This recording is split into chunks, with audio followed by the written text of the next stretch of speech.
Halo semuanya, pernah nggak sih kalian dengar orang-orang bilang pakai bahasa baku itu kaku banget? Padahal penggunaan bahasa baku itu penting banget, terutama dalam situasi resmi seperti pendidikan, pekerjaan, dan komunikasi publik. Nah, di video kali ini kita akan bahas apa itu bahasa baku. Terus bedanya dengan bahasa tidak baku. Lalu, kenapa kita perlu menggunakannya dalam kehidupan sehari-hari? Oh iya, sebelum memulai ke pembahasan, perkenalkan, saya Muhammad Fadli Arya Wildano dari Universitas Sultan Ageng Tirtayasa, Prodi Informatika. Mari kita lanjut ke pembahasan materi. Apa itu bahasa baku?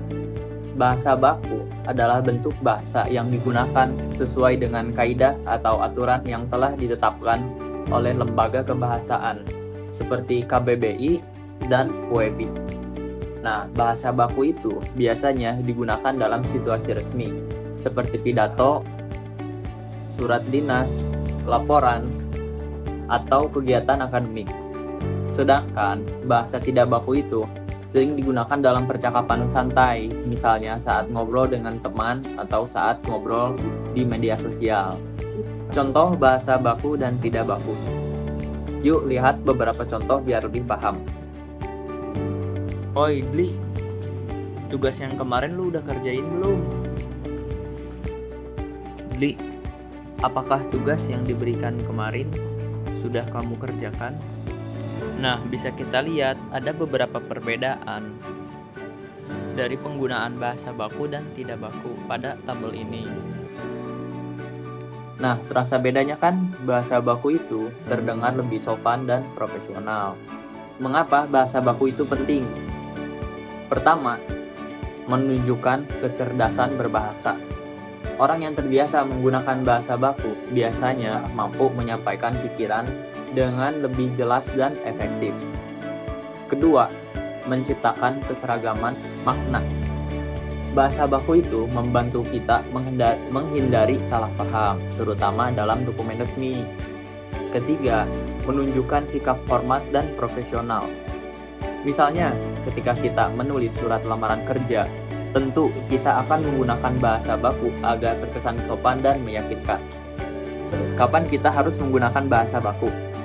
Nah, bahasa baku itu sebaiknya digunakan dalam surat resmi dan email profesional, pidato atau presentasi, tugas akademik, laporan atau karya tulis ilmiah, komunikasi dengan orang yang dihormati.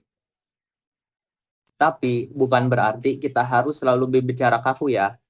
Bahasa baku itu bisa tetap terdengar alami kalau kita melatih intonasi dan ekspresinya dengan baik. Cara melatih penggunaan bahasa baku. Ada beberapa cara sederhana untuk melatih penggunaan bahasa baku.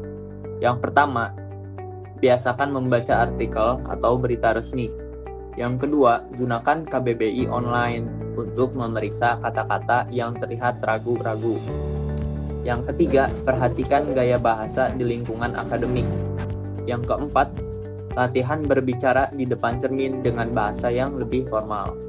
Semakin sering digunakan, semakin terbiasa kita berbicara dengan bahasa baku tanpa terasa kaku. Jadi, bahasa baku bukan sekedar aturan, tapi juga cerminan kepribadian dan identitas kita sebagai penutur bahasa Indonesia.